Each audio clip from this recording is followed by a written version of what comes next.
Spring Lake Watershed District meeting, and our first action is to call to order and a pledge of allegiance. Please rise. Pledge allegiance To the flag of of the United States of America and to the republic for which it stands, one nation, under God, indivisible, with liberty and justice for all. Okay. Our next item on the agenda is any public comment. Anybody wish to make a public comment that's not on the agenda? I'm not seeing any. So we're going to move on to the approval of the agenda. I think I have one item. Yeah, item number in the consent agenda 6.8 needs to be removed from consent, but we'll do that during the consent item. But we don't have to change the agenda. Any changes to the agenda from staff? None? Any changes from the board members? Okay, need a motion to approve the agenda? Second. Moved by Manager Boyle, second by Manager Burnett. All in favor, say aye. Aye. Aye. Motion carried unanimously. And we're going to go now to other old and new business. We're going to start out with programs and project update from staff. All right, to jump right into the programs part of this presentation. This last month, Emily and I had meetings with the MPCA on their watershed planning. So I'll try and get through this. It's a lot of acronyms, and it's pretty complicated stuff. But in general, the Lower Minnesota River watershed, which is a HUC 8, and a HUC is a hydrologic unit code. Here we go. So it's a watershed within Minnesota that's getting an intensive watershed monitoring focus. Now, there are multiple of these HUC 8 watersheds getting looked at by the MPCA. We're lucky enough to be one of them. So within this intensive watershed monitoring, this surface water monitoring request is being made, and all of this is being done to inform total maximum daily load studies and updating watershed restoration protection strategies, which are RAPs. So we have these TMDLs on Pike, Fish, Spring, and Upper Prior Lakes, and there are RAPs for the Lower Minnesota watershed that all of our TMDLs are a part of. So we got brought into this by the MPCA and a part of meetings where we get to suggest priorities of the district and where to look at from a monitoring perspective. And the monitoring that is being done is very wide ranging, from biological to chemistry to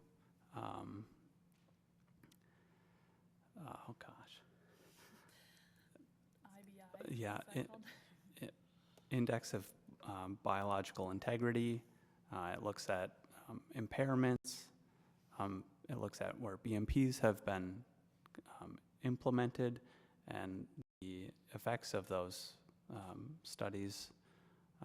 All work together to update these TMDLs and RAPs, and where the district to suggest or refer to and request where the MPCA does additional monitoring.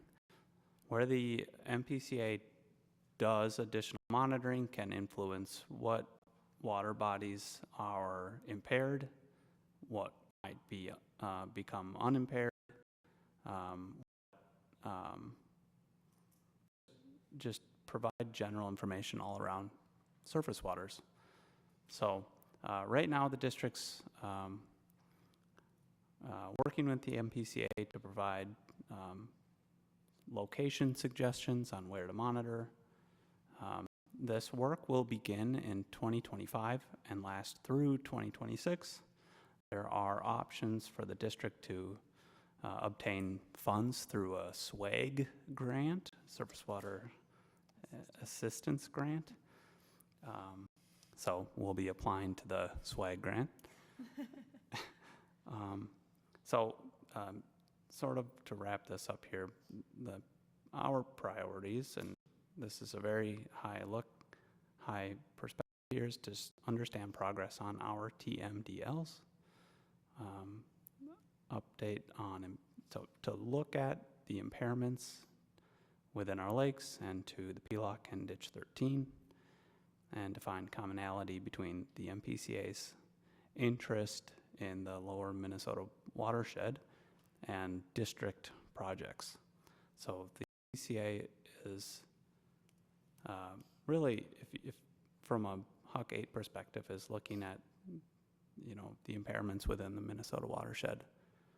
But ours are quite different. Ours are so localized, and how they contribute to the big picture is we got to find common interests, and that's our goal moving forward.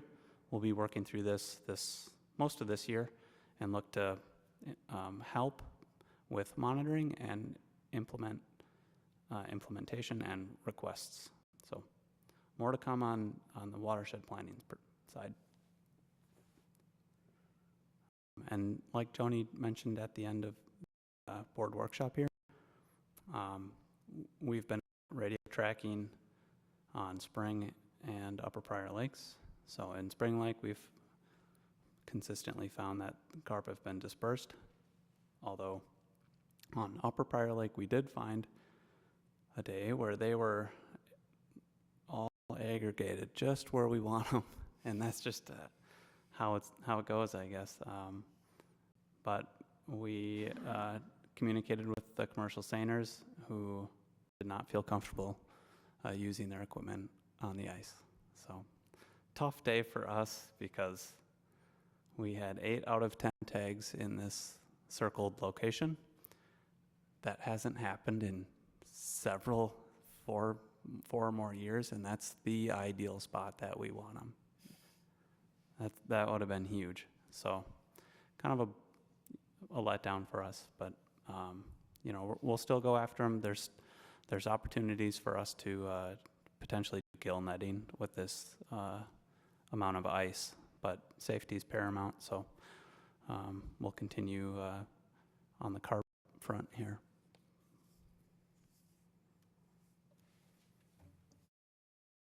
Okay, I'm going to jump in on the program section today and just talk a little bit about Farmer-Led Council, where we are, and then some expectations for this year. The FLC, Farmer-Led Council, has been running for about 10 years, which is awesome. It supports innovation in farming, sustainability practices, and it's really farmer-led. They tell us what types of practices they need support in testing out. So this are some pictures of what could be called a high residue management practice. So you can see on the left, between the rows of corn, they're leaving plant material there. And you can see it also on the second picture on the right, that lighter color. That plant material on the ground just literally helps cover the ground and keep soil where we want it and where farmers want it to, accessible for plants. So that's one example of work that the Farmer-Led Council have done. They also have done a lot of work, as you know, in cover cropping. And so here's some just pictures of the different types of root systems that are in those cover cropping mixes. So we've got a radish over here. And you can see the different roots for these different types of plants. So it really has been, I've witnessed a lot of great information sharing of people, things are playing out on people's fields. At the same time, we've been operating for 10 years, and we want to make sure that we're staying relevant. And so in 2024, we really want it to be a reflecting and refocusing year. We're planning on doing some interviews with farmers who participate in that group and asking them, what should we be funding? How do you think we should drive change? We only have so many acres in our watershed that are in agriculture, so how do we continue to motivate people to adopt things that will protect water quality and soil health. And so I just really wanted to mention this upfront, that we're in this kind of transition and reflection period. Some of our funds for Farmer-Led Council this year will be spent on refocusing and making sure that we're structuring the program to continue getting new acreage and not continue re-enrolling the same acreage. So if you see a report at the end of the year that we have lower acres of cover crop this year, that's why we really want to take a beat. Still be providing incentives for farmers, but we want to make sure that we don't just keep going on as we have been. We want to really reflect and make sure it's responding to what the needs are today. Okay, I'll launch right into projects unless there are questions on programs. Okay.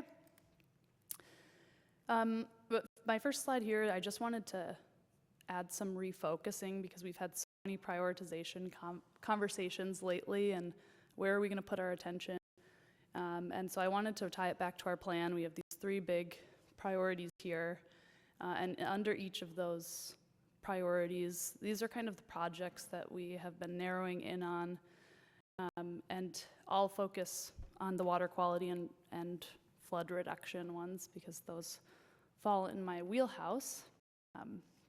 But to start the water quality approach, these are the projects we've really been narrowing in on. These top 3 are the highest phosphorus reduction projects in those sub-watersheds.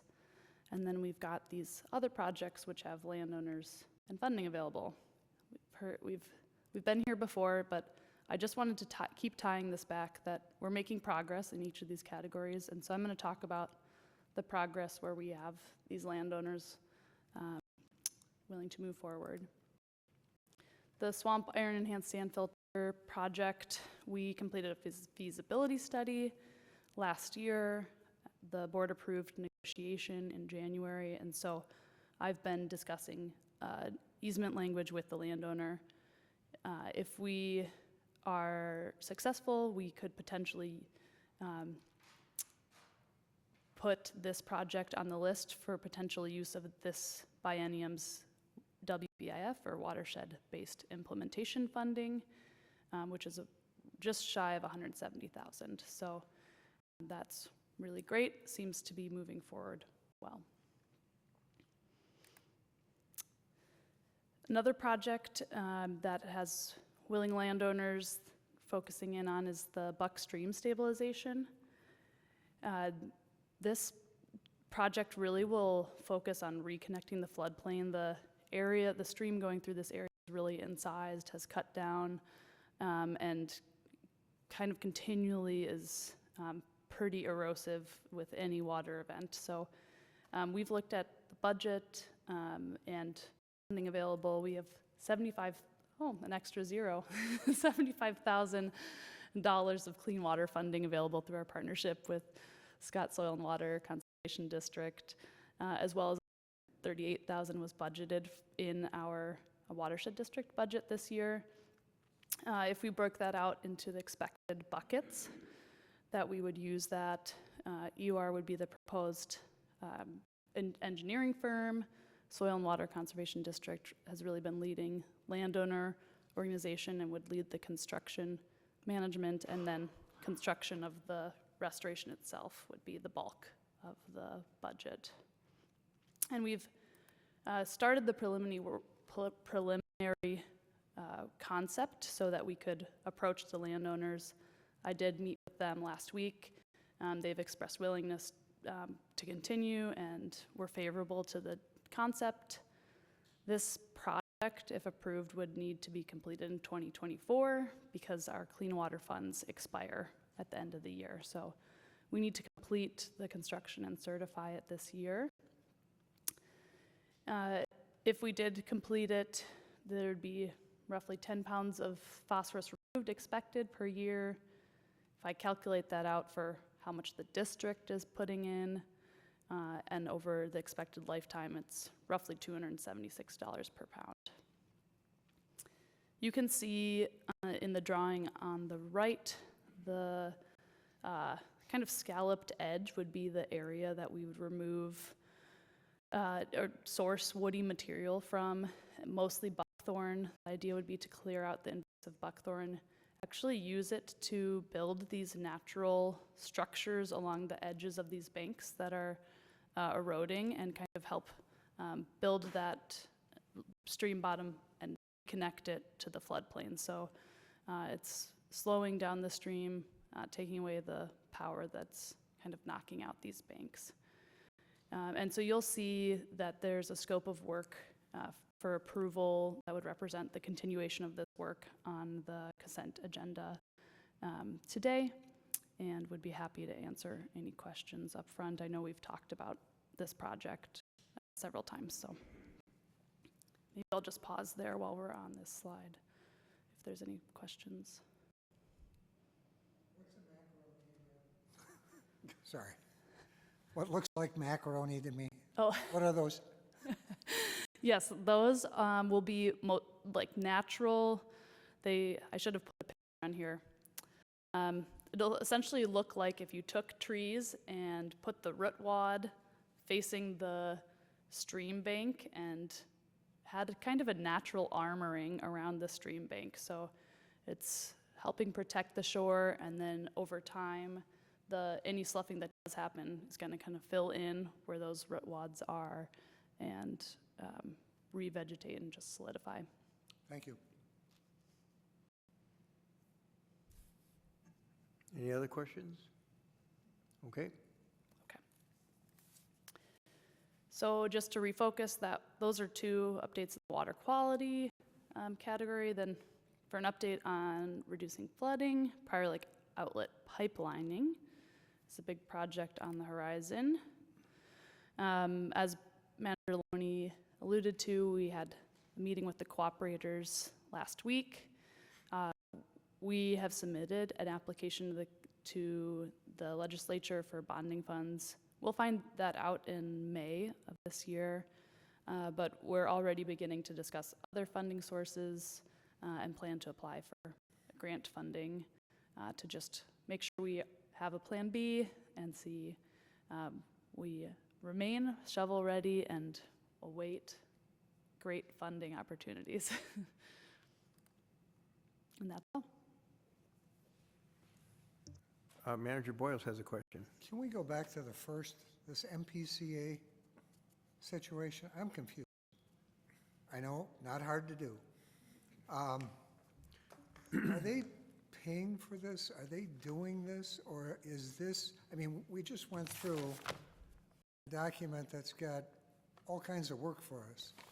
And is this being added to that? Or are they doing it and we're both benefiting from the additional data?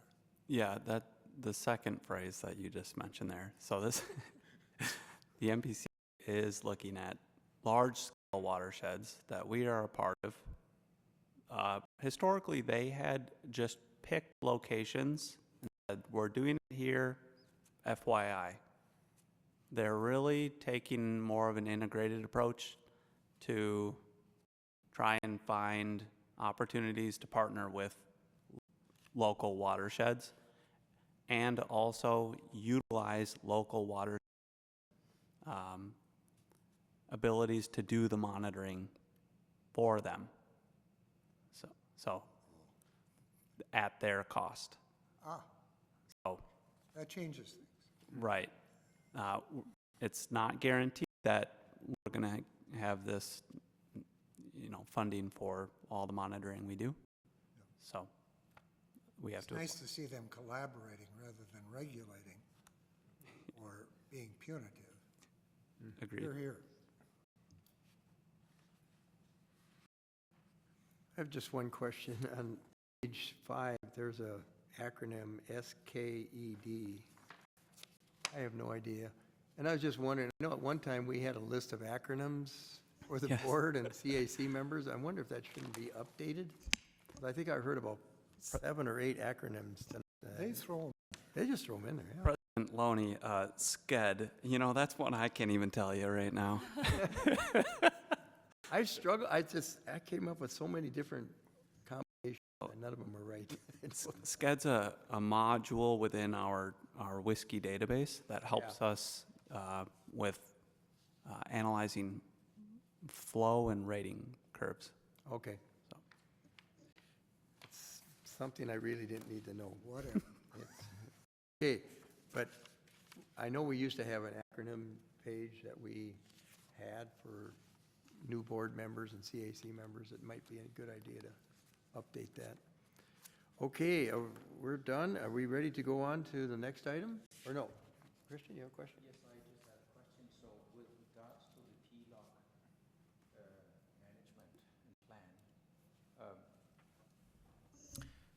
with regards to PLOC management and planning and funding, I think that Administrator Giese mentioned that we may have to do an amendment of 39,000 for the, so that for construction cost planning, is that what that's for? Yeah, Manager Markenberg.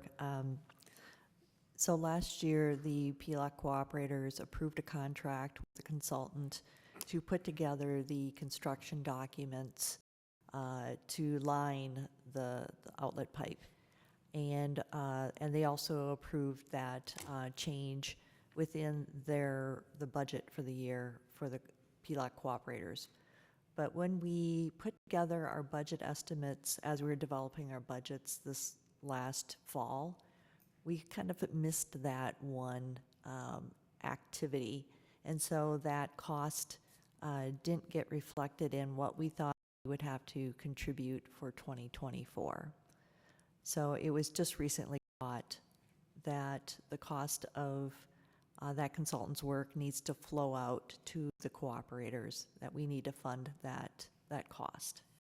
And because that work is all being done in segment 1 of the PLOC, each segment of the PLOC has a different percentage of how much each cooperator contributes to the operations and projects within that segment. So in segment 1, the district is responsible for 87% of the costs of activities that happen in segment 1. And that's why it's resulting in us bearing the bulk of the price of that consultant's work. And are those funds possible to get any kind of grant coverage for? Is that not possible, do you think? No, at this point, the cost of the consultant's work to prepare these construction documents is already a cost, and therefore we are responsible through our each cooperator's contributions to that partnership per the rules set out in our memorandum of agreement. Okay, thank you. Okay, any other questions, or we move on to? I'm not seeing any. So let's move on to Scott, SWCD 2023 Summary of Accomplishments. Troy Kupel. Welcome, Troy. Thank you. It's good to be here, President Loney and managers. It's always a pleasure to be in front of you to share some of the good work we're doing. I'm going to go through a presentation to highlight some of the information that's already in your report, along with some information that isn't. But before I begin, I just want to say how much we appreciate the opportunity to work with the district. Hopefully, our services are of value to help the district to accomplish its watershed management goals. And we certainly enjoy working with your staff. You have a great group of folks there, so that really makes it wonderful. But one thing I do want to state too, in addition to that, is that the Soil and Water District has been doing work in the county for about 83 years now. And we have our own goals and our own plan as well. And just as we hopefully benefit the district in achieving your goals, the district definitely benefits our Soil and Water District achieve our goals as well. So it's really a mutual and reciprocal relationship. So thank you for that. So I'm going to hit So is this clicker working? Okay, I gotta figure it out now. So we're just gonna look at year in review. So the services that we provide can be grouped into about 6 different areas. And this is how it's laid out in our annual agreement. It's the cost share program. We call it tax because we start that with technical assistance in cost share. It is a countywide program, so the district's really buying into something that's countywide and has been going on for 20, 30 years already. It includes marketing, so when we get grants or funding sources, we reach out and we market those BMPs to prospective landowners. Producer and landowner assistance, where we either reach out to them and talk to them, or they reach out to us and meet with them and figure out what they're thinking, what their issues are, what the possible solutions are. Sometimes it ends with that and providing information, and sometimes it ends with projects. And of course, project implementation is part of that. Farm-led council, both administrative support, as Emily shared, and then the technical assistance, so assisting the producers participate in the program and get their projects and programs implemented. Monitoring, this is pretty much limited to flows at this point on the Prior Lake Outlet Channel, ferric chloride site, and then the Deans Lake Outlet. This year, new in 23, was of course taking on the permitting and easement assistance work. We've got some information to share on that. Outreach and education, and then other, and these are just miscellaneous things that come along. Sometimes we catch them at the beginning, and sometimes we add them, as the year progresses. This year, those included assistance with the Upper Watershed Blueprint implementation, Fish Lake Management Study, and then the Drone Lake Survey, or Sutton Lake Drone Survey, sorry. Starting with the cost share program, so this graph tracks the number of requests for assistance. So these are the number of landowners who've contacted us or responded to our marketing and outreach effort. You can see there's a trend upwards, but it shakes up and down a bit year to year. But it hovers right around the 50 or so mark, on average. So, so each year we track how many are, and this is within the district. Countywide, we are anywhere between 190 and 230 or so. So the district has a good proportion of that, given its geography. In 2023, we actually approved 24 projects, so those are cost share contracts for new projects. Some were installed and some will be installed next or this year, or could it potentially be in subsequent years, depending how things go. A lot of it hinges on how ready the landowners are to pull the trigger. Sometimes they go fast and sometimes they drag their feet. This year, we installed 23. When we say install, that means they were constructed and certified complete in that year. So we do map all our projects in GIS. This map shows the scattering of different types of projects in the district since 2016. The yellow dots show point projects. A lot of them are like well decommissioned sites or native pollinator projects, water and sediment control basin, things that lend themselves to just a point on the landscape. The areas are represented in green. Those include areas where we've got cover crops on the land or acreage that is enrolled in the Lake Friendly Farm program, acreage that where the producers have used high residue management, so that some of the practices that Emily showed earlier through the Farm-Led Council. So those are all tagged on this map here. In the table, I'm not going through every one, just showing in 23 there's highlighted the project's acreage or quantities that were installed this year. So that you'll see about a little over half a dozen different practices. We don't install every type of practice every year, but over the course of, since 2016, we do have some showings of each of those practices, and the totals are there. Along with the far right column showing the total phosphorus. So we do focus on phosphorus. There are other environmental benefits. That's our primary one though, so we do collect information and are able to report that out. What's important is that this is pounds per year, so a project could go in 1 year, and if it came out the next year, you wouldn't realize that benefit any longer. So you look at what are sustained practices, and some are are turning over and being replaced, and some are continuing. So any given year, that number is going to fluctuate based on the number of projects that went in, what type of projects went in. So what we're looking for is a continuous effort where we're constantly projects get on the land and adding to that total. The darker lines on the bottom are actually associated with the farmer-led council. The lighter ones on top, those are through the regular cost share program. So we're just adding them both in one spot here. There are additional projects on the north and northeast side of the watershed, but you have to zoom out really far and you don't get to see some of the detail, but there are practices, you know, obviously further on the north side as well with some of the ag land up there.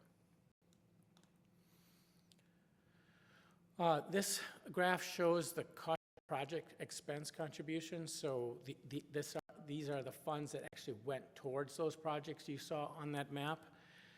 And you'll see that we try as best we can to leverage funding from other sources and really limit as best we can the amount of expenses by the local watershed district.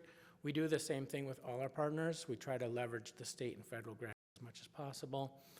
And we can't forget about the landowners as well. They contribute a significant share. As you can see here, a little over 20% of all that is borne by them, in addition to having maintained the project and dedicating their land to that project. Those are additional contributions.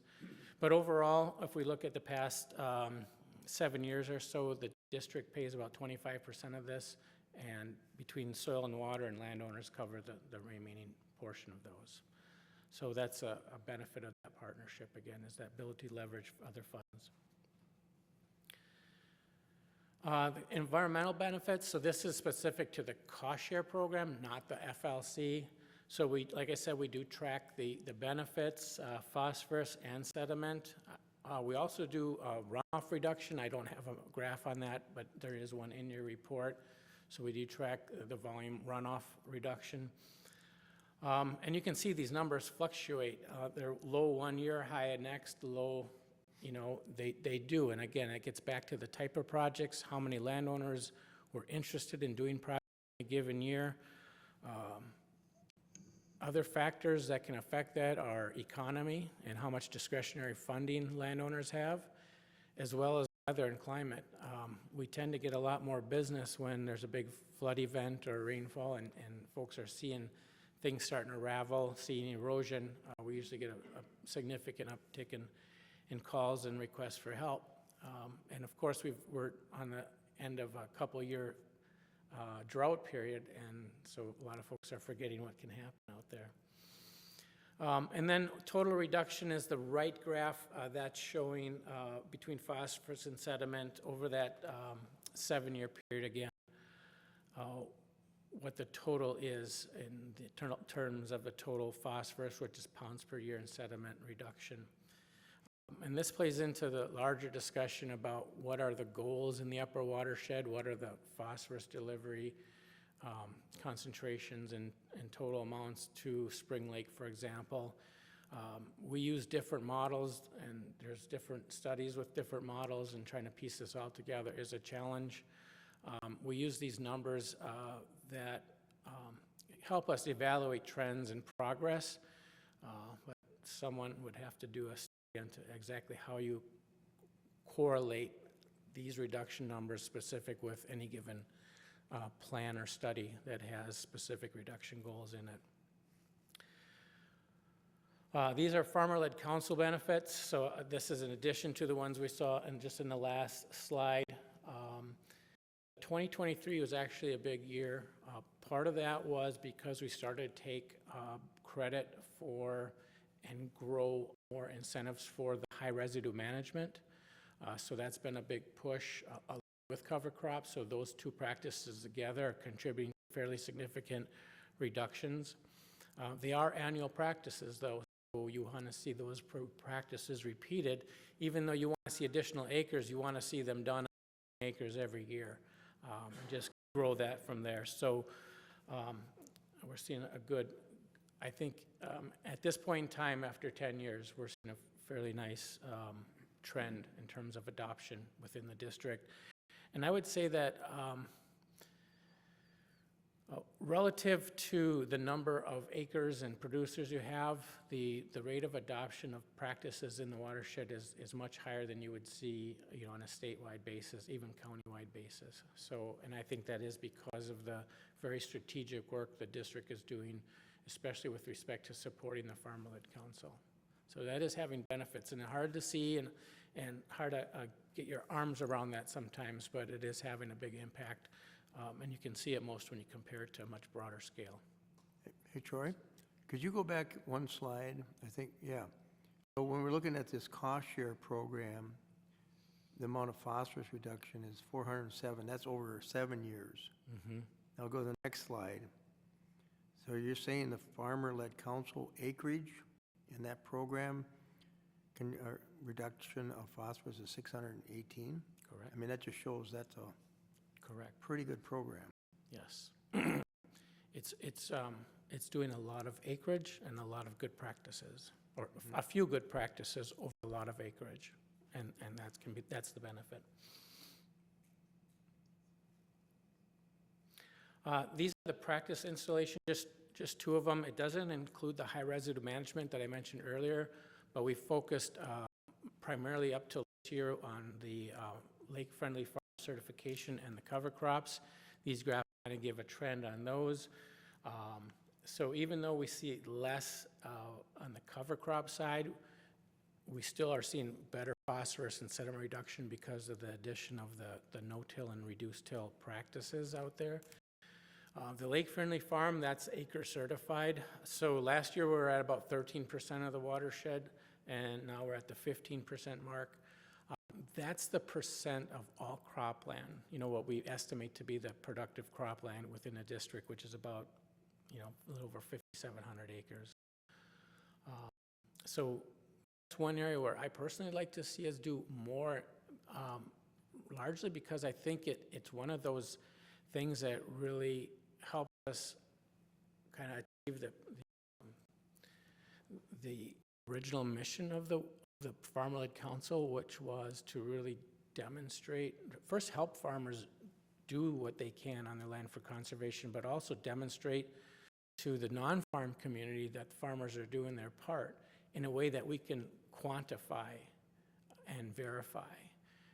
And that's really one of the nice things about the lake-friendly farm certification. There are very specific standards that have to be met, and we document what the farmer has to do in a conservation plan that sets all those standards out. So that's what I like about that one.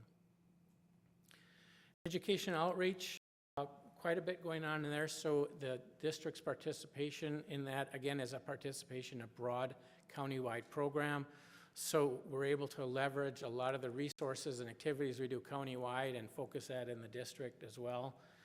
We had a number of workshops, which I did highlight in the report. There was a soil health get-together. It was not in the district, but the Farmer-Led Council participates in it as well. So we have a number of farmers from the district attended. How to build a rain garden, shoreline stabilization, and then a shallow lake seminar. The shallow lake seminar was actually a WMO-sponsored event, but we reached out and there was a number of Prior Lake Spring Lake watershed residents in there at that as well. A number of events, Farmer-Led Council Lake Friendly Farm Banquet. We had the Outdoor Education Day, that's every year. This year was 245 students and 16 different volunteers, and I want to thank the district staff again. They help us with some of the stations, and their contribution of time and expertise is super appreciated and helps us out. Of course, we have our Scott County Fair booth. We estimate about 15,000 attendees at the fair. Not everybody stops at the booth, but at least they get to see it. Cleanup, that's right here in the district. The Prior Lake Fall Fest, and then the nitrate testing clinic. Now that's one we have at the Soil and Water office there during our tree program, but we get landowners from all across the county, including in Prior Lake Spring Lake, their well water to be tested for nitrates. So easement origination compliance. This is the new effort that provided support for the district this year. I would say in a nutshell, hopefully over the learning curve on it. It's fun watching the sort of the dynamic of getting involved into a new program. At first it seems simple and straightforward and you can tackle it, and then you get into it and it's like things are scattered all over the place. You don't know which way is out. But that balloon is kind of coming back together, and I'm kind of seeing how these things fit together, and I think we'll be more efficient and productive moving forward on some of the pieces that we control anyway. One of the things that we did was develop a database. So it's still a work in progress, but it's put together, its structure is there. It includes 53 easements, so all the easements are in the database and we're still populating information about each easement, but what this will essentially do is provide the ability to have all the information in one spot, and when you're in the field, be able to access all that information on the spot as well. So there's 53 easements. Connected to those 53 easements are over 240 individual tax parcels, and that number is growing. So I think with the few new easements that came through in the last 2 or 3 years, I think there's probably at least 50 more parcels that are going to be added to that, so as these subdivisions grow. Each of those tax parcels is linked to a landowner, so we keep the landowner information. We have their contact info, and it can not only keep the current landowner information, but it also can keep a record of the historic landowner ownership of each parcel. And then for each tax parcel, we track all the activities on those parcels, including inspection, compliance inspections, and those are going to be, every year. So the district has been doing inspections for quite a while now. Last year there were 166 inspections, but anywhere between 120 to 170 or more inspections per year, and they'll all be logged into one spot. So you'll be able to look up an easement, look up all the parcels associated with each easement, and be able to look up all the compliance inspections with each of those parcels all in one spot. We recorded 2 new easements, not a big number, but the lift was pretty big. And we have 3 that are currently in process. We reviewed 150 plus violations across 110 parcels. Those were the inspections that were done by the intern this past year. And we sent out 124 letters and counting. So we'll be back next month, I believe, to present to the board kind of a status on where we're at with some of the non-compliance and try to get better direction or direction on where we should take it before we move too fast on them. We processed 3 new permits. There's actually 2 new ones, and one was a carryover that had conditions on it, but that was completed this year.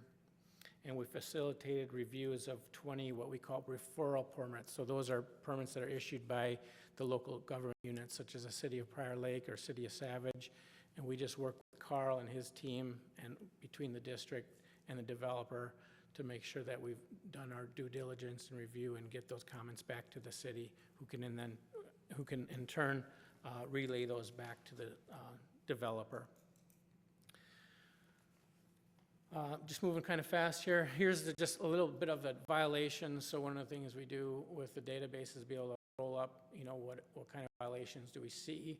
We'll be able to do this every year, and we can do it across multiple years, but in 2023, there were 153 violations logged, as I mentioned, on about 110, 111 parcels. And this is the breakdown. So this shows you a little bit more than half of those are missing signs, which we're taking care of through a special initiative. And then there's everything else, like mowing, soft landscaping, like putting non-native plants within the easement, maybe putting little ornamentals inside the easement, bird houses, bird feeders, and a popular one seems to be gnomes.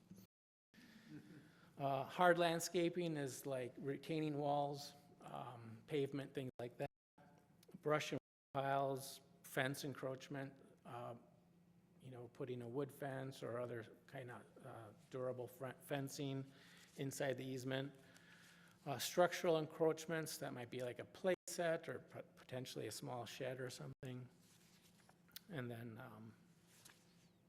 some other miscellaneous items. But there's a whole host of things out there, some more severe than others.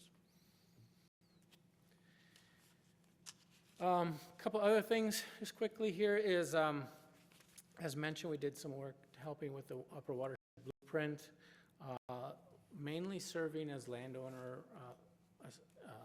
liaison assistance, so helping connects your staff with landowners and figuring out strategies for approaching them and possible opportunities to reach with them. We completed one of the items identified in the specifically updated, identified in the upper watershed blueprint, and that's that county ditch stabilization project. It's right downstream of Sutton Lake, across from Highway 10 there on the Doobie property. You'll see the picture in the lower left there is a photo when construction was just completed. And then we started work on that Buck Stream restoration project that Emily referred to earlier. One of the things we did there was surveying it. We did some cross sections with a laser survey and provided that information to Carl's firm to start working on the design. And the Sutton Lake drone survey, we did a flight there out in fall.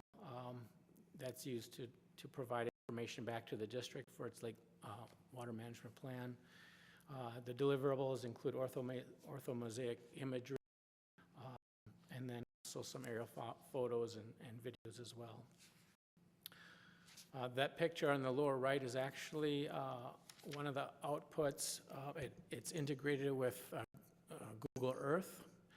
So when you click on the link that with this information, it'll go right into that spot on Google Earth, and it'll show you the orthomosaic photography right over the top of it. So that's kind of nifty. Just rounding out, here's a summary of the expenses and sources. So these are the 5 or 6 different areas of service. Our total budget for the year started at $170,000. It was amended to about a little over $179,000.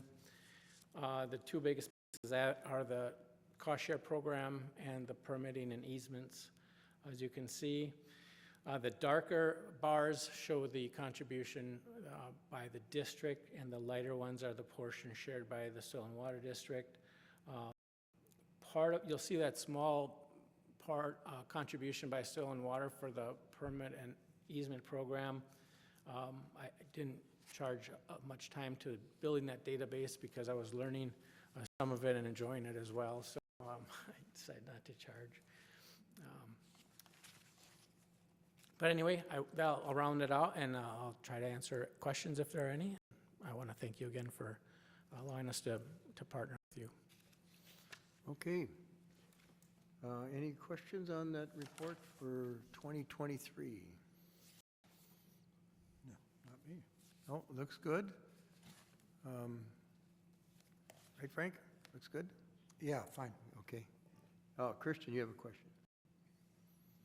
Yes, I just want to thank you so much for all the work you do, and it's very important for our mission, and I'm so glad that what we do helps you and what you do helps us, and I'm excited that we are working more and more together.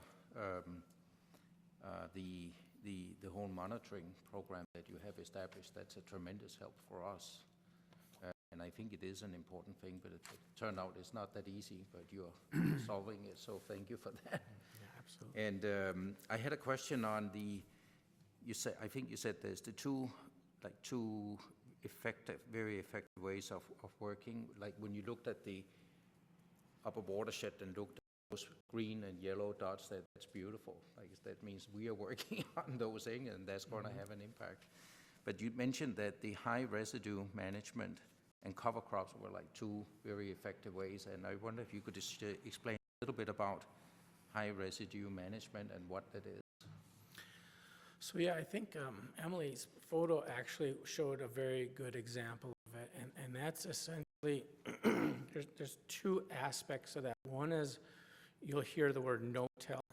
That's where they don't use any like plows or chisels or any kind of cultivation to turn that soil over.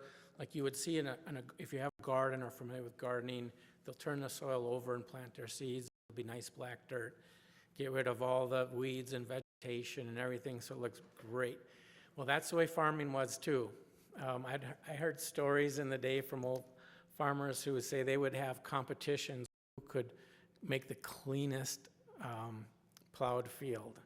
And it would be based on how much residue from like a corn or a hay crop you could see on the surface. And the less you saw, the better farmer you were back in the day. But of course, that exposes the soil to all sorts of things like wind erosion, water erosion, loss of carbon, organic matter, and so on and so forth. So the photo that you see up there is a complete opposite of that. Let's not turn the soil over, leave it covered so you're keeping all those soil particles and the nutrients tied to that soil underneath that cover. So no-till is like the ultimate form of that because the ground is never turned over. It's always from underneath. So all the roots you see go down, and when they break apart, they actually build the soil and build the microbacteria within the soil to help it be more absorptive, in addition to keeping everything in place. It's also more efficient in terms of how crops use nutrients. So a more healthy soil, you can actually put less fertilizer on because the plants are more efficient in uptaking that. A very poor soil, you almost have to bypass the soil. It's like getting an IV. You have to put more on because it can only extract what's immediately there at that point in time, whereas a good soil will hold on to it. And it's a very scientific process, but it creates an environment that plant can take nutrients up more effectively over the course of its growing cycle. So the other part of that is reduced tillage. So no-till is no tillage. Reduced tillage is basically a different form of tillage that instead of completely inverting the soil, like if you took a spade and turned it over and it'd be all black, the different type of tillage that we're talking about here actually from underneath, and rather than turning it over, it's kind of like lifting the soil so that most of the residue stays on the top. So you get kind of this balance between working the soil somewhat, while also keeping a lot of residue on top. So a lot of producers aren't comfortable with no-till because it's like an extreme version of the conservation practice, and it creates environments that for seeds that aren't ideal for some growth. Like it's cooler soil and it can be wetter soil. And these are like the two things farmers don't want when they're planting. So when they do a little bit of tillage and bring that soil up, work it, it's got some aeration to it. It dries out a little better, and it just creates a more conducive environment to seed germination and growth. So one of the things that the Farmer-Led Council kind of spearheaded, and we're actually taking that more county-wide now, is something called vertical tillage. It's a very specialized piece of tillage equipment. Again, it works from underneath the ground. You in some cases wouldn't even tell that it was tilled, but that's because it left everything on top and just did its work underneath the ground. Again, leaving an environment like this here. You're welcome. Okay, any other questions on the report for 2023? Okay, not seeing any. So I don't know if Troy, if you're staying presenting or not, or is it Emily for our 2024 professional service agreement and cost share docket? I'll just stand by. Okay, I'm just gonna run through the revisions that you'll see in the docket and essentially how they compare to last year's cost share program. Just to review that all the organization logos listed up top are participating in this cost share program. So there's the general policy, which applies to all of the entities. And then there are specific provisions, an appendix where we can make changes that are specific to our priorities. And so that's where we'll make tweaks. So some of these entities have already adopted the docket, and we adopt typically at this meeting with the master services agreement. So I'm going to do a similar slide here of walking through the revisions. So these are some additions you can see in the docket. One change, the first two bullets talk about kind of a change of approach to our cover cropping. We wanted to really incentivize new cover crop enrollment, people who haven't tried in the door. So we increased the rate for the first 300 acres, I believe. And then we limited the amount of incentive you could receive over your time period as a cost share participant. So essentially it would cut off people who have adopted these practices from just coming back and getting money, even though that they were going to do that practice regardless. So the idea is to get new people in the door, and then people continue the practice on their own. We also, the third bullet talks about adding a provision which allows you all to, at your discretion, approve larger shoreline projects. So you saw an example of this in the Homeowners Association. Our docket is specific to single landowners, typically. That's what the rates are built around. At the same time, shoreline restoration projects are really great projects for the district, so I don't feel that we want to limit ourselves to just small parcels. I believe we want to consider those larger projects if they have a larger footprint than typical, and if they have, or if they have educational value, like in the Homeowners Association example. So this language would allow you to have that discretion. Of course, even if you were to approve, like for example, the last Homeowners Association project that was approved through the board last month, when we compared it to the other projects that are lining up for cost share this year, it really wasn't competitive. So we'll be seeking other grant funding for that. So it doesn't mean that we have to fund every project. It just gives us the option to do that. It also adds incentives for manure and soil tissue sampling. Those are things that help farmers be more educated about where their soil is at and how they apply nutrients to their land. And it also streamlines the process when Soil and Water Conservation District does a lot of the services for these landowners. For example, sometimes they obtain seed or can do flights to apply seed, rather than the district billing them, reimbursing them, going back and forth on the incentives. It just makes it one process so that the cost share incentive subtracts out the Soil and Water Conservation District services provided. So it avoids some administrative headache, essentially. There are some clarifications and administrative wording clear-ups. They streamlined some language on grants. So I always am proud when I'm a part of a document that gets shorter. So there was some language taken out that was already referenced in grant language.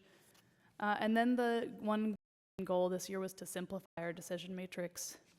It largely the intent stays the same. It's just cleaner and streamlined across entities.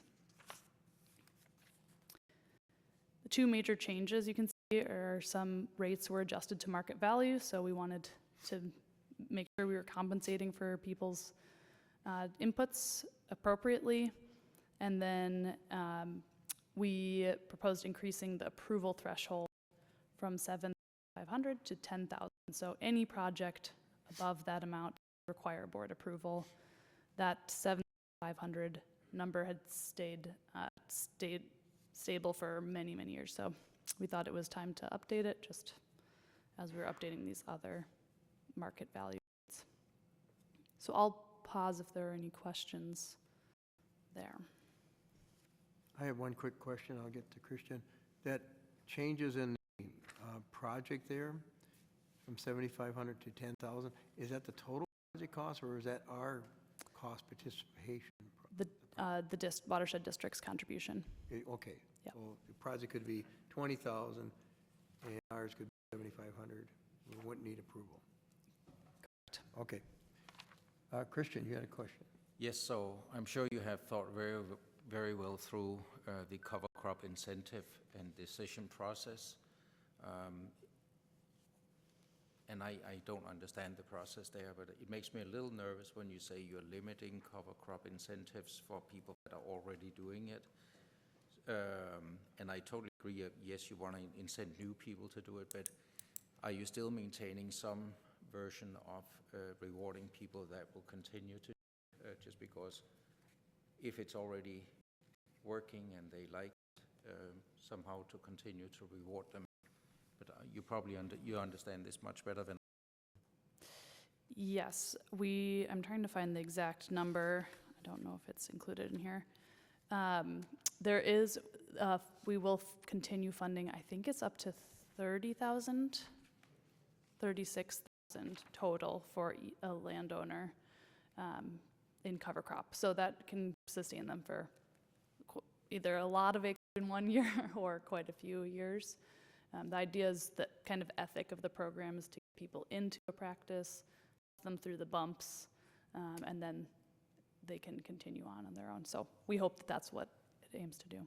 So I had a question is, so the people that have pioneered cover crop initiatives, are they still interested in it and doing it? Because obviously they did a phenomenal job.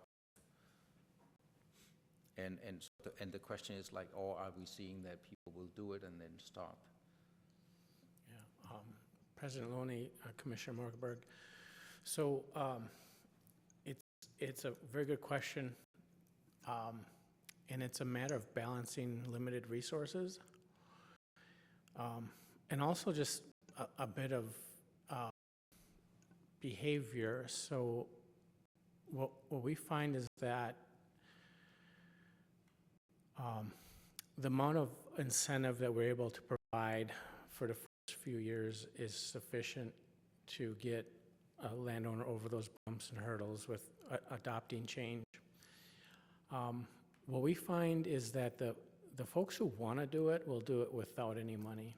They might even start with money, and we have folks, and some of the numbers you see don't include a lot of producers that are doing it without any assistance. And we don't track them because we don't really know the full extent of it, and we can't document it.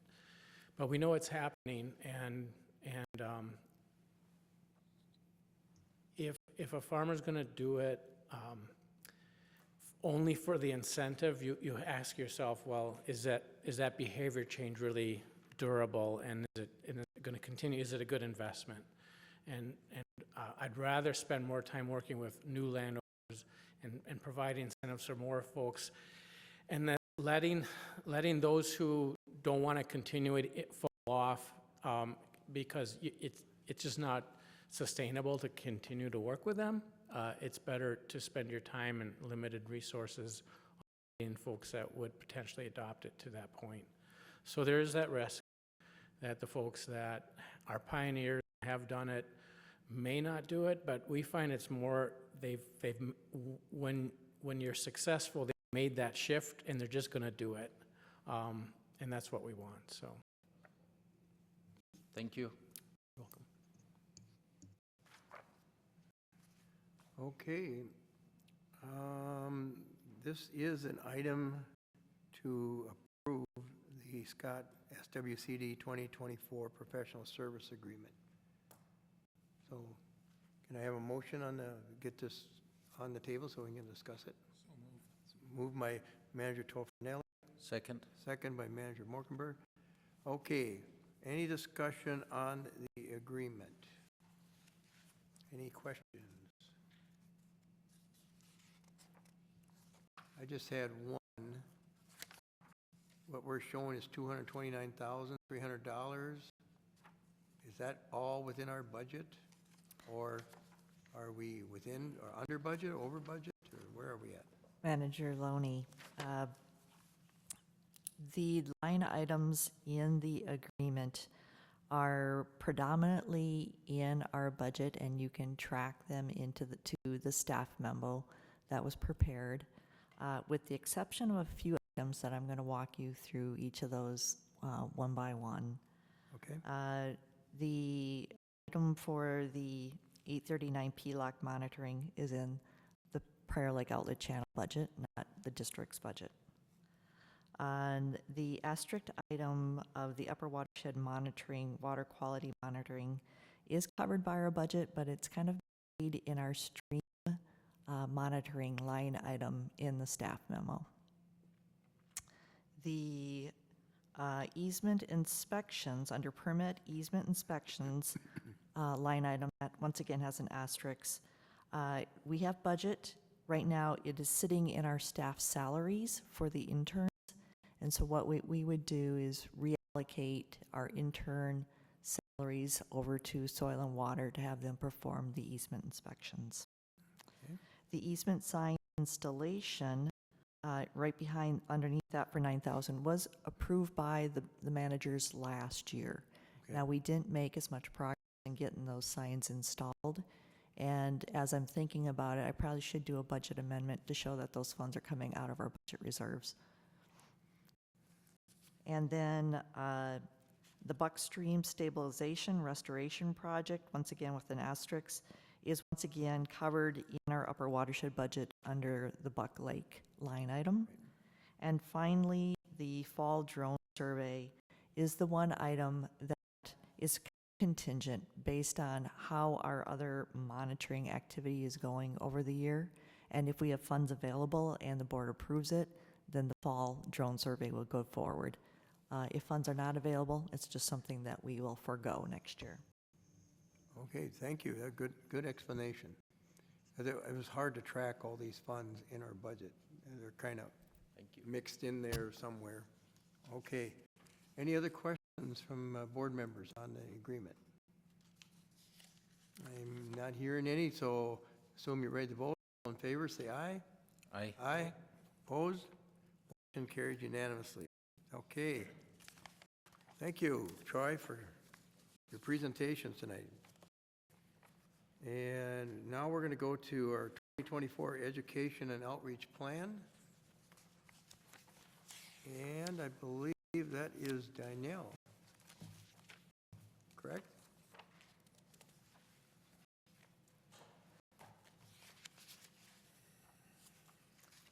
Okay, so I will be brief. 1 second. Okay, so the purpose of our education and outreach program is to improve understanding of local water resources for all of our district stakeholders. This includes lakeshore residents, urban residents, rural and agricultural residents, businesses, all of our stakeholders within the district. To fulfill the goals laid out in our 2020 Water Resource Management Plan, to meet permit and grant requirements, and to establish the district as a known and trusted part of the community. So I just wanted to go over some highlights from 2023, and I think Scott covered some of these as well, as they were in collaboration with SHWEP. So we did a aquatic plant seminar with Spring Lake Association. Starry Trek was a AIS volunteer initiative from the University of Minnesota. Outdoor Education Days, SHWEP, very successful. We work with the Prior Lake City at the Real Cool Fishing School. We hold a activity on plant identification and aquatic invasive species. It was a lot of fun, really good interaction with the students. Fall Community Fest was a tabling event. We worked with our CAC. That we talked about low salt, no salt, chloride pollution. That was also very successful. People were really engaged and curious. Clean water cleanup. We worked with SHWEP on that as well. We hosted many different presentations throughout the year with lake associations, some townships, standards, scale, committees, and then we also held various workshops with Shrub. So pretty broad overview, but lots of success in 2023 for our education and outreach program. In 2024, as we put together the plan, we want to increase awareness of the watershed district and its value within the community, continue to work with the Scott Clean Water Education Program, SHWEP, through the established events, programming, workshops, outreach materials. We covered a lot of that, Scott covered a lot of that. And then implement events that reach new audiences. This was something we really were focusing on when we created this plan. We've been doing a lot of events that are repeats throughout the years, so we wanted to bring in some new ideas that would reach audiences that might otherwise not come to a workshop or volunteer event. All right, so I'm just gonna walk through a couple parts of the education and outreach plan, the communications events, and then our volunteer and community programs. If you look in the plan, there are tables of communications items and events. These are prioritized 1 to 3. So 1 are events that we plan to do. 2 are events that we plan to do unless there are not resources available. And then 3rd are on our radar. We're not planning to do them this year, but if we have, for some reason, extra resources, then we may look for them, or they may be something that we want to do in future years. So we created this plan to allow for some flexibility and to work within our budget and resources. All right, so the communication sections. Communications, this is something that's generally passive, it's wide-reaching, low effort, so it'll reach a wide audience, and that's kind of up to the individual how much they take away from it. So this includes articles for various publications. We'll work with lake associations, with the Scene, the county newspaper. They'll be posted to our website. We will update and create informational resources as needed. So these could be project information, could just be brochures and information we keep at our front desk. Lots of it is outdated, so it will need updated. Continue to present at a variety of meetings. We'd like to table at the Fall Community Fest this year, and if other opportunities to table come up, we'll look into those time allowing. And then just create promotional materials for our events and volunteers to spread the word about our events. So to move on, this focuses in a little bit more on target audiences. These usually take a little bit more effort, but have higher impact. I separated it out between partner-led events and district-led events, so the list might look a little bit long, but many of these events are primarily held by our partners, and the outreach is created, and we will just spread it. We'll be there day of. There may be a little extra work, but it is pretty low effort. So this includes outdoor education days, the Real Cool Fishing School, a shoreline restoration workshop, and Starry Trek. So these are all things that we have done before and have found pretty useful and successful. And then district-led events, this is where we were thinking of things that could reach broader audiences that we would not reach otherwise through workshops and volunteer efforts and the events that we've done in the past. So we are planning to have a watershed week in the summer that has a couple different events, kind of a high-intensity week with fun events that'll reach many people. So an AIS, Aquatic Invasive Species Paint and Sip, where people can do art and learn about the invasive species in our lakes. A bike or hike the watershed. We've done hike the watersheds in the past. Thought it might be fun to do a bike the watershed instead. So this could be a variety of things, from touring projects, just seeing different parts of the watershed. So kind of share the recreation available in the area. And then we also have a scavenger hunt, so that could be across the week. It could be a one-day event. These are going to be pinned down as we continue to plan. Thinking just fun events that get people involved and engaged that wouldn't be otherwise. And clean water cleanup, last year we did leaf raking. In the past, we've done different events, and we would like to explore those a little bit more this year. So we plan to have 2 water cleanup events, a storm drain stenciling and a buckthorn removal.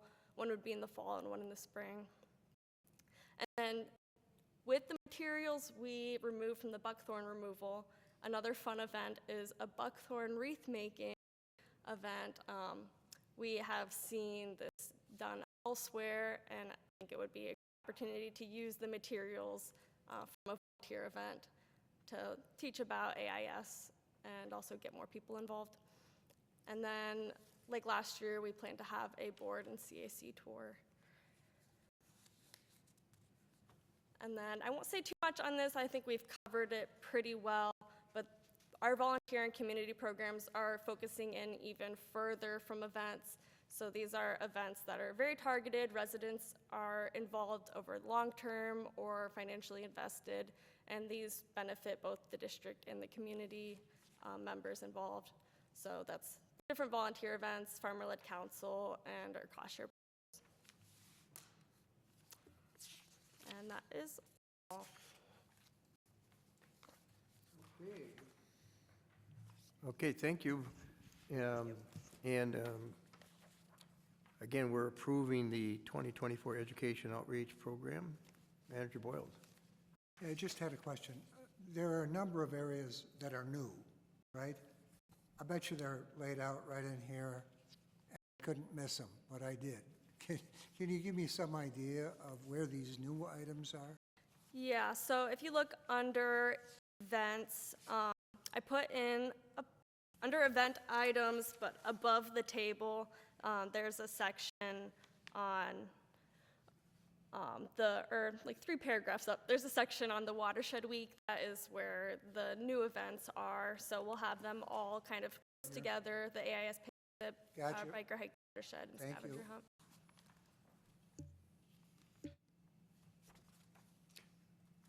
And this is helps our requirement from our S4. We need to do this. This is a requirement for our permit, as well as supports any other program and project monitoring and cart management. So, maybe we should make a motion so we can discuss this further. Motion to approve 2024 Education Outreach Plan. So moved. Moved by Manager Burnett. Second by Manager Tofinelli. Any more discussion? Any more questions? Manager Morkenberg. Yes, the buckthorn removal, have you determined those?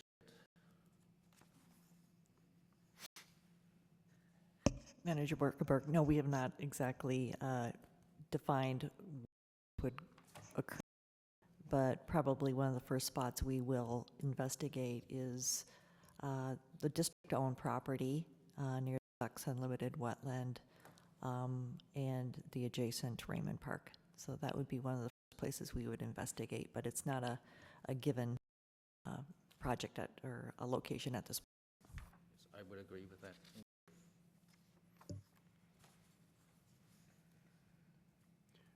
Okay, any other questions from anybody? You ready to vote? Okay, all in favor of the motion, say aye. Aye. Opposed? Motion carries 5-0. We approved the Education Outreach Plan. Can't wait to get one of those hats. Special hat and a sticker for my grandkids. Okay, now we're going to go to item 4.5, and this is a Spring West outlet replacement. Thank you, Who's going Manager. to take this one? Take this, Manager Okay, Levy. Emily? So you can see on the screen the map with Spring Lake on it. There is a shaded area that is the Spring West subwatershed. It was identified as an area that could use water quality improvement projects. Past studies, there were several project sites proposed. One of the landowners has been open to working with the district and has proposed several projects. As a precursor to understanding where the best location is to do those projects, a outlet replacement is proposed on that site. It's marked in a star on the map. And I've tried to put some pictures here.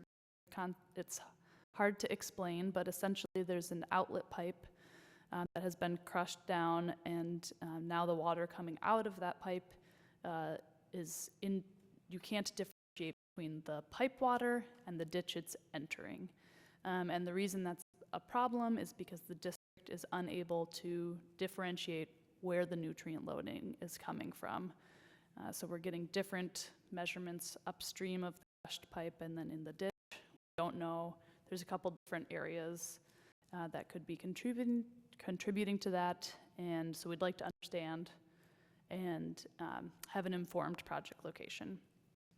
The land is invested and is willing to cover 50% of the costs. It's a relatively quick and easy project to do this. We have a local contractor who's willing to do the work. So we would propose, staff would recommend approving a contract of not to exceed $2,515. The district contributions would be half of that, so not to exceed $1,257.50. Be happy to answer any questions. Manager Boyles has a question. Two things. Is it typical to have a 50-50 cost share match?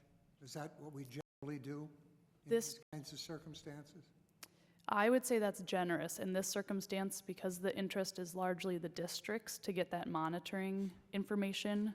Generous on behalf of the landowner. Correct. Okay. Yep. All right, we're getting a good deal, right? Two, with respect to the quote we got, did we get a couple of quotes? We got two. No, it's a small quote. I appreciate that. Yes. We got two quotes from one contractor. It's a local contractor. They're not sure what size of pipe they'll need to replace, so that's what the two quotes are. We did have those quotes looked at by multiple people locally who are very familiar with the market, and they thought they were reasonable. And you've got the higher price of the two. Yeah, to make sure we can accommodate it. Thank you. I have just one question. So if we didn't participate in this cost share, the owner wouldn't do anything with the pipe? Correct. Okay. Yep. So we do have a benefit. So moved. Oh, you want to make a motion? Why not? Okay. Motion, I think, is to authorize the district administrator to enter into a contract for the Kruger Dairy Outlet replacement at a cost not to exceed $2,515 with the district contribution not to exceed 50% of the project cost. That's your motion? Yes, it is. Thank you. Second. That's your second. Okay. Any more discussion? Not seeing any, hearing any. I don't know. You're all in favor of the vote. All say aye. Aye. Aye. Opposed? Motion carried. Very good. Okay, so that brings us to the treasurer's report with Manager Morkenberg. Yes, thank you so much, Manager Lodi.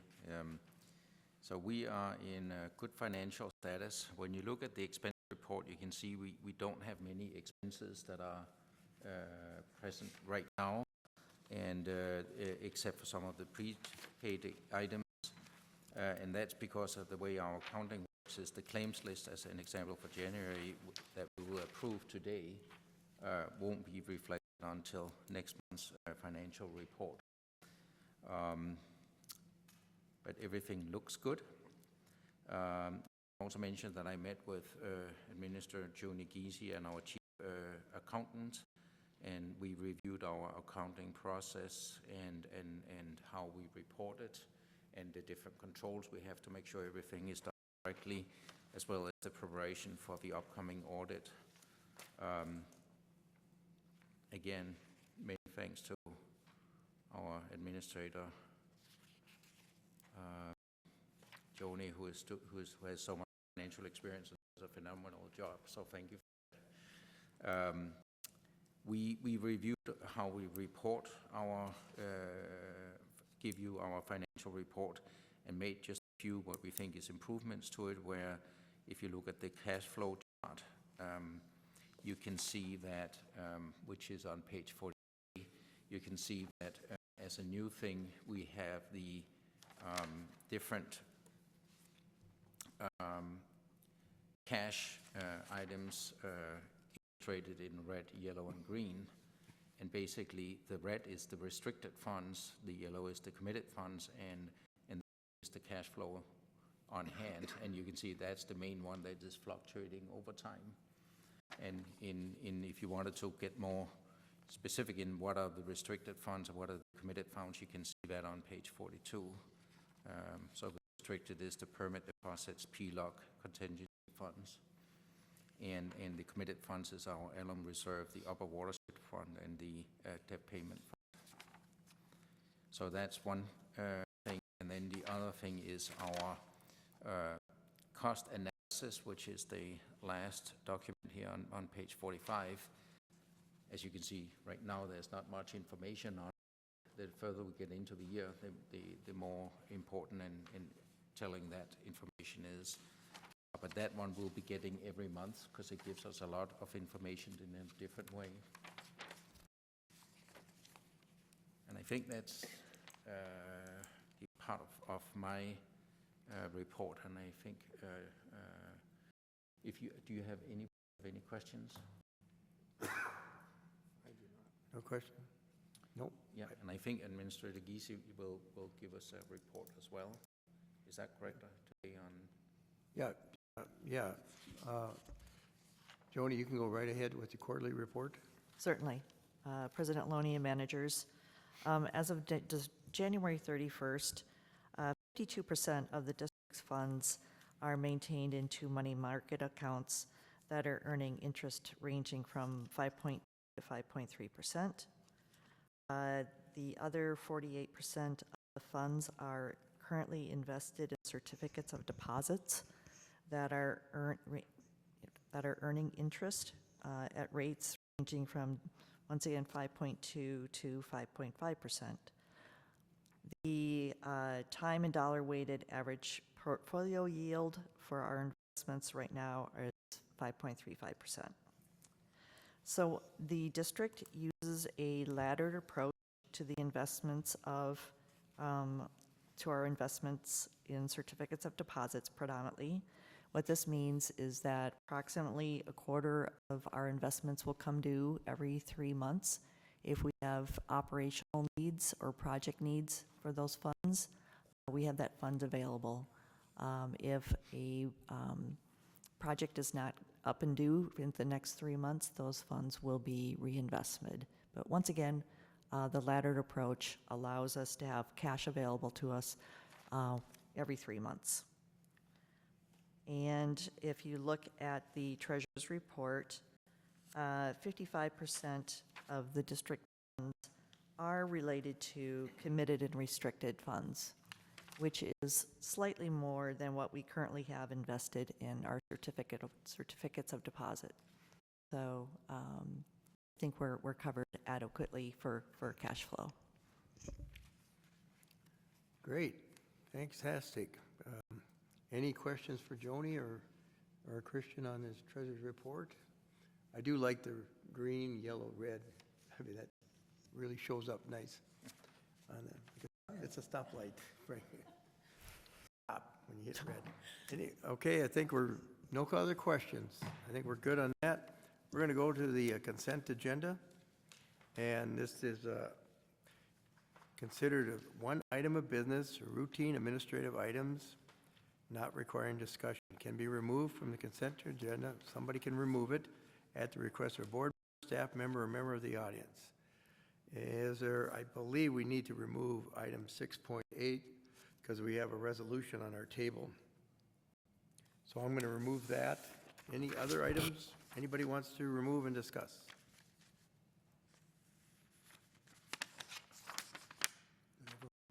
No? I'm familiar with that.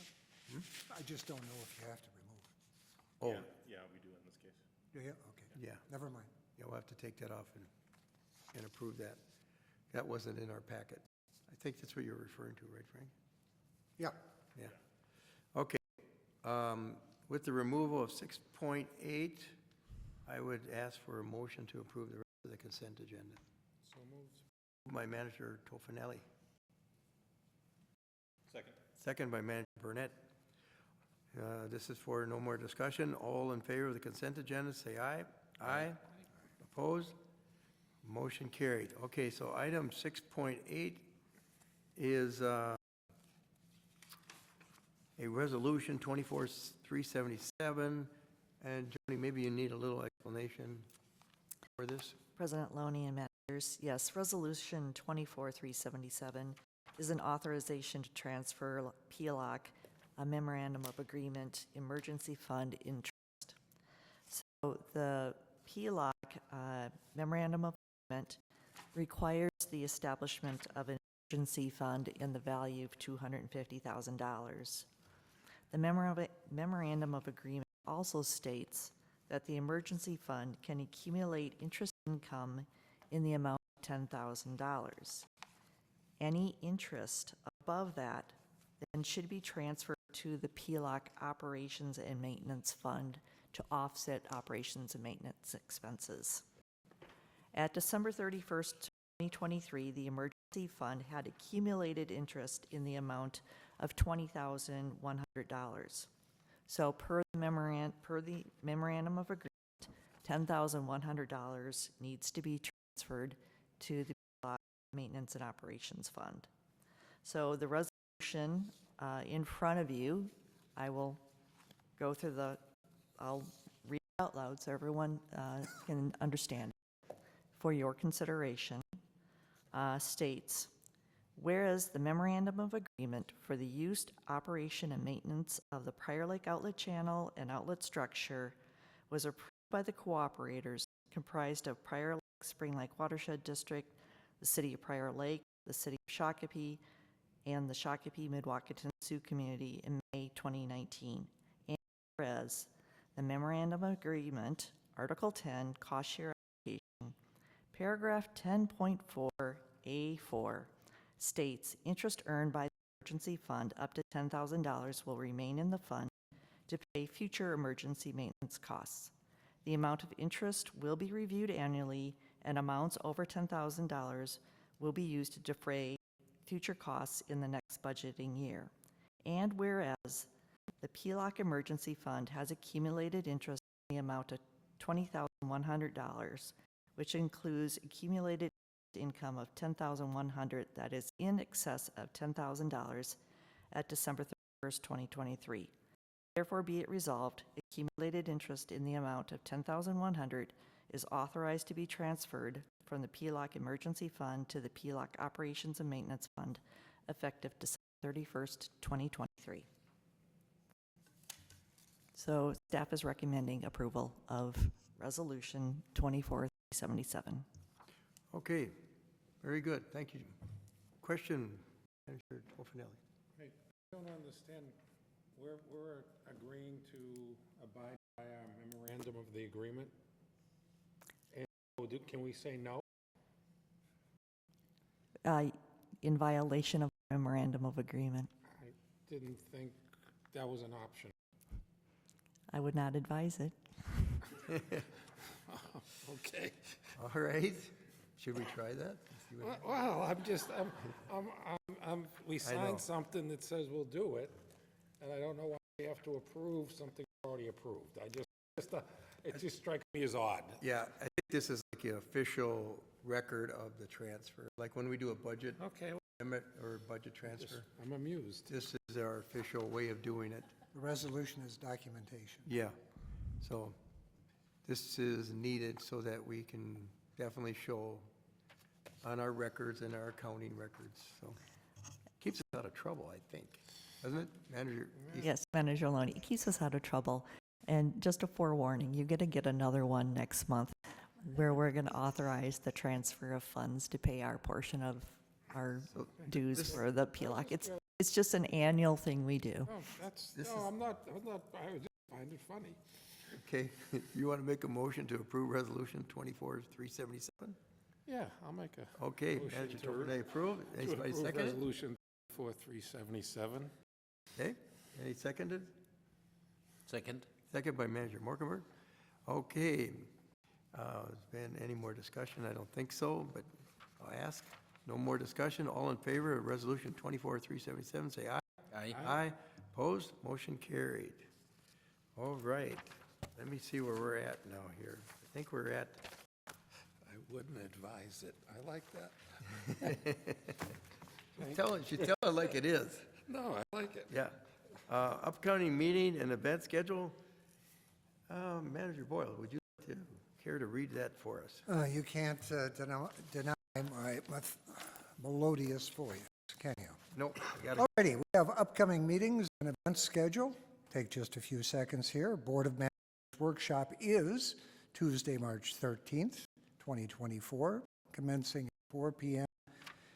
At Prior Lake City Hall, and it's actually in here, correct? It's the 19th, What did I say? 13th. Make it up as I go. Okay, sorry. March 19th, 4 p.m., but it is in here, right? It's not in Parkview because of the elections. Manager Boyles, if the elections haven't wrapped by March 19th, then it will be in here. Okay. It depends on elections, and yes, there is a typo on the next. All right. Board of Managers meeting will be that same Tuesday, March 19, 2024, commencing at 6 p.m., but that will be here in this City Council chambers. The Farmer-Led Council Lake Friendly Farm Award Banquet will occur on Wednesday, March 20th, 2024, commencing at noon at the Prior Lake VFW. And finally, the Citizens Action? What is it? CAC This is an meeting. advisory committee. Citizen Advisory Committee, You is that right? you wrote all the minutes on that. Yeah, Frank, right. all the procedures. Citizen Advisory Committee meeting will be Thursday, March 28, 6 p.m., Prior Lake City Hall in the Wagon Bridge Conference Room. It's in the lower level, the biggest conference room. That is all for the coming month. Thank you. Very good, Frank. Okay, we're at the point to need a motion to adjourn. Motion to adjourn? Motion by Manager, yeah, motion by Manager Morkenberg. Second by Manager Burnett. All in favor, say aye. Aye. Opposed? Nobody opposed that. We are done at 7:45. Thank you, everybody.